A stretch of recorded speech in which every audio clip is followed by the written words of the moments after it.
जय। ओम गुरुर्ब्रह्मा गुरुर्विष्णु गुरुर्देवो महेश्वर गुरु साक्षात् परब्रह्म तस्मै श्री गुरुवे नमः। ओम अखंडमंडलाकारं व्याप्तं येन चराचरं तत्पदं दर्शितं येन तस्मै श्री गुरुवे नमः। बोली ब्रह्म शंकर भगवान की जय। आज जो हम लोग व्रत कर रहे हैं, इस व्रत का नाम है तीज। भाद्रपद मास में शुक्ल पक्ष तृतीया तिथि का नाम तीज है। भगवान शंकर से मां पार्वती पूछती है कि हे प्रभु, आपको मैंने कैसे प्राप्त किया? कौन वैसा तप किया, कौन ऐसा पुण्य किया, कौन ऐसा दान किया कि आप जैसा हमको पति प्राप्त हुआ? शंकर भगवान कहते हैं, हे पार्वती सुनो, द्वापर युग नहीं, त्रेता युग, सतयुग त्रेता। त्रेता युग भगवान कहते हैं कि उस समय शंकर भगवान और सती बैठी हुई थी घोर जंगल में, और शंकर भगवान काकभूषुंडी जी द्वारा रामचरितमानस की कथा सुन रहे थे। लेकिन सती को कथा सुनने में मन नहीं लग रहा था, वह कथा सुन नहीं रही थी, सिर्फ बैठी हुई थी। भगवान समझ गए कि इसको राम कथा सुनने में मन नहीं लग रहा।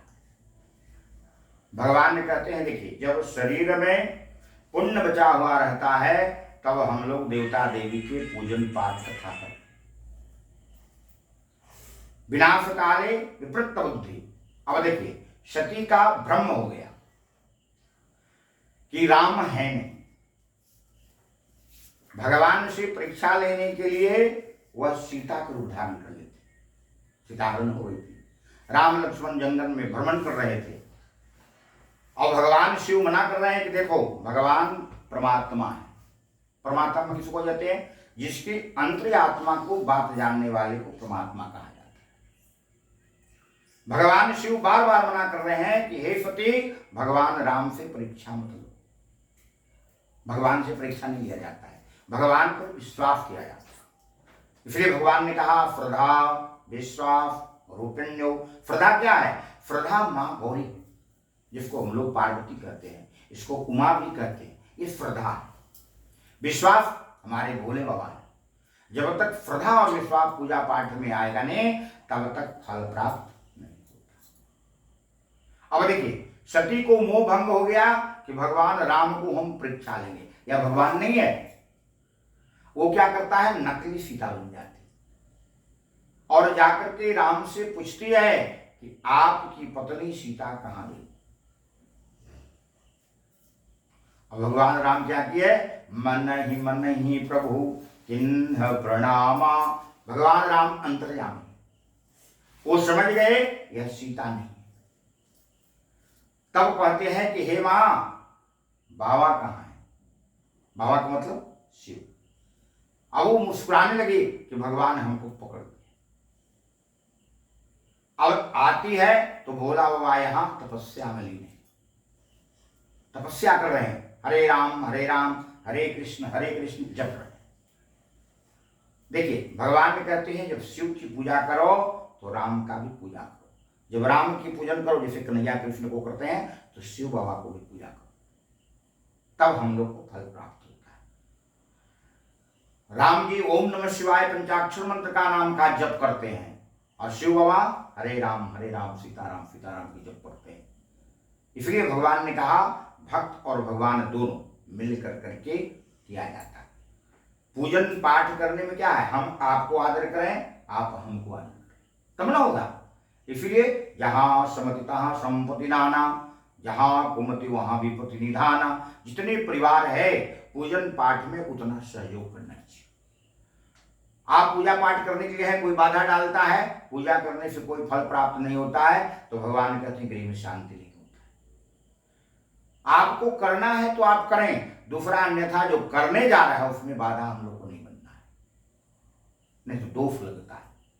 ठीक है, हमसे बनता है हम पूजा पाठ करेंगे, नहीं बनता है हम किसी को मना नहीं करेंगे। अब देखिए, सती को कथा सुनने में मन नहीं लग रहा है और भगवान शिव जान रहे हैं कि यह राम कथा नहीं सुन रही।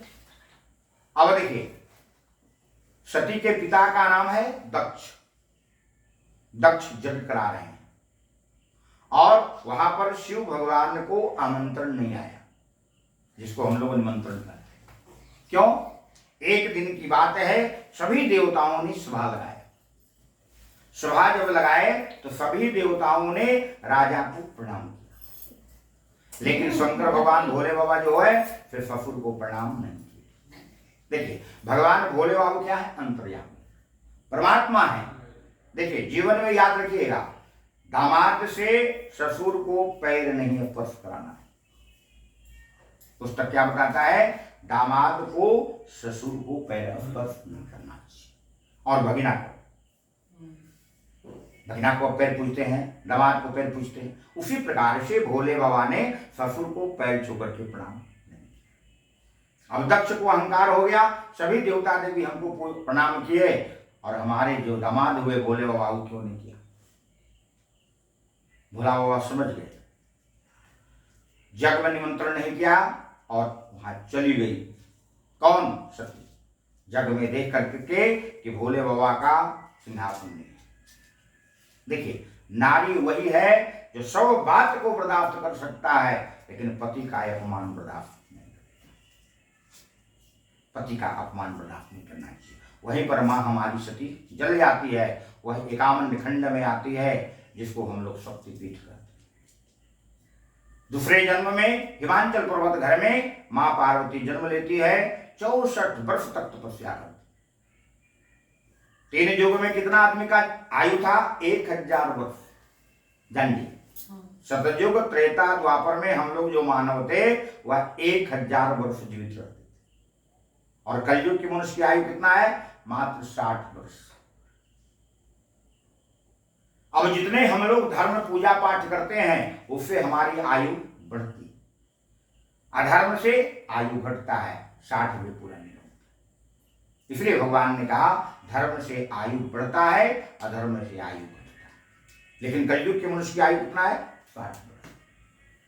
अब भगवान ने कहा देखो, अब भगवान से प्रार्थना की कि नहीं हमको व्रत कथा बताइए। अब भोला बाबा कहते हैं सुनो, जब तुम कुमारी थी तो पार्वती नाम से जन्म ली, तुम्हारा पिता का नाम था हिमांचल। हिमांचल के घर में बड़ी पोसी भाद्रपद मास की शुक्ल पक्ष तिथि जब आया, तब नारद जी बोले कि हे हिमांचल, आप अपनी बेटी का विवाह विष्णु भगवान से कराइए। अब नारद जी को वचन दे दिए कि जाइए विष्णु भगवान को कह दीजिए कि हमारी बेटी का विवाह विष्णु भगवान से होगा। लेकिन पार्वती तपस्या किसके लिए की? शिव की। ओम नमः शिवाय, ओम नमः शिवाय पंचाक्षर मंत्र की जप। अब वो क्या है? सखियों के साथ में जंगल में भाग जाती है। अब देखिए, इस तीज का व्रत हरितालिका नाम पड़ गया। सखियों ने हर के ले गया जंगल में, उस दिन से इस व्रत का नाम हरितालिका तीज कहा जाता है। अब वहां जाकर के गुफा में बालू की प्रतिमा बनाई। बालू की प्रतिमा बना करके बेलपत्र धूप दीप नैवेद्य आधान्वित करके ओम नमः शिवाय पंचाक्षर मंत्र की जप की। भगवान प्रकट हो गए, हे पार्वती वरदान मांगो। पार्वती क्या की कि हमको पति रूप में आप आइए। भगवान तथास्तु कह दिए। इसलिए भगवान ने कहा हरितालिका व्रत के प्रभाव से पार्वती ने शिव को पुनः प्राप्त कर लिया। बसंत पंचमी के दिन बाबा का तिलक होता है। महाशिवरात्रि, फाल्गुन कृष्ण पक्ष श्री महाशिवरात्रि के दिन बाबा का विवोत्सव होता है।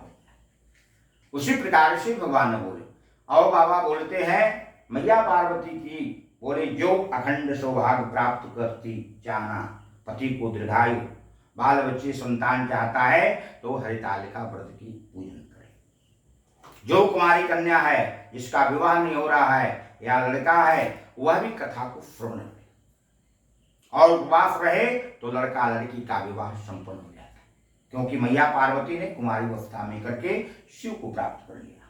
इसलिए भगवान कहते हैं उस माह में जो भी ऋतु फल मिले उसे आच्छादित कर करके धूप दीप ने आच्छादित करके पंचाक्षर मंत्र का देखो, हरितालिका व्रत करने से पति की आयु बढ़ता है, जीवित पुत्रिका करने से पुत्र और पुत्रियां की आयु बढ़ता है। भगवान ने कहा कोई व्रत करो या नहीं करो, स्त्री को 2 व्रत अवश्य करना चाहिए, तीज और जीवित पुत्रिका।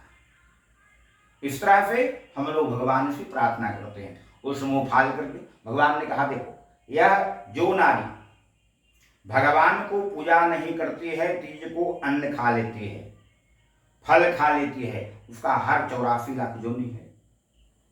जल पीने से मछली हो जाती है, मीठा भोजन करने से मक्खी होती है, दूध पीने से बिल्ली हो जाती है, फल खाने से बंदरियां योनि हो जाती है। भगवान ने कहा देखो, पति को धोखा, जैसे मान लीजिए आपके पति हैं और पति से आप धोखा करते हैं, हम तो व्रत किए और व्रत नहीं किए, पति से छिपा करके अन्न भक्षण कर लेती है, तो भगवान कहते हैं अधगरी होती।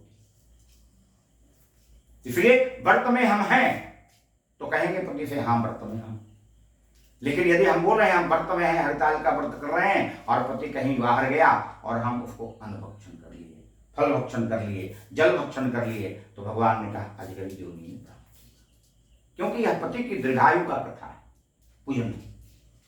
इसी तरह से भगवान ने कहा फिर वस्त्र अलंकार आभूषण संकल्प करके मां पार्वती को प्रसन्न करते हैं, और भगवान कहे यदि ऐसा व्रत आप करते हैं तो बार बार वही पति पुनर्जन्म में मिलता है, और यदि हरितालिका का व्रत नहीं करते हैं तो भगवान ने कहा 7 बार वैधव्य जीवन प्राप्त होता है। इसलिए मां पार्वती का आशीर्वाद है, जो नर नारी हरितालिका का व्रत करेंगे वह बार बार वही पति से उसका विवाह होगा, पुनर्जन्म होगा, और जो हरितालिका की व्रत नहीं करेंगे तो बार बार पुनः विधवा होना, वैधव्य योनि को प्राप्त करती है। इसलिए बोलिए ब्रह्म शंकर भगवान की जय, मैया पार्वती की जय। ओम कर्पूर गौरम करुणावतारम संसार सारम भुजगेन्द्रहारं सदा वसन्तं हृदयारविन्दे भवम भवानी सहितं नमामि। ओम नमामि समीशान निर्वाण निरूपम विभुं व्यापकं ब्रह्म वेद स्वरूपम निजं निर्गुणं निर्विकल्पं निरीहं चिदाकाशमाकाशवासं भजेऽहं निराकारमोकार मूलं तुरीयं गिराज्ञानगोति नीशं गिरीशं करालं महाकाल कालं कृपालं गुणागार संसार पारं नतोऽहं तुषारादृशं काल गौरं गंभीरं मनोभूतकोटि प्रभास्ते शरीरम् अस्फूर्णमौलि कलुलुचारुगंगा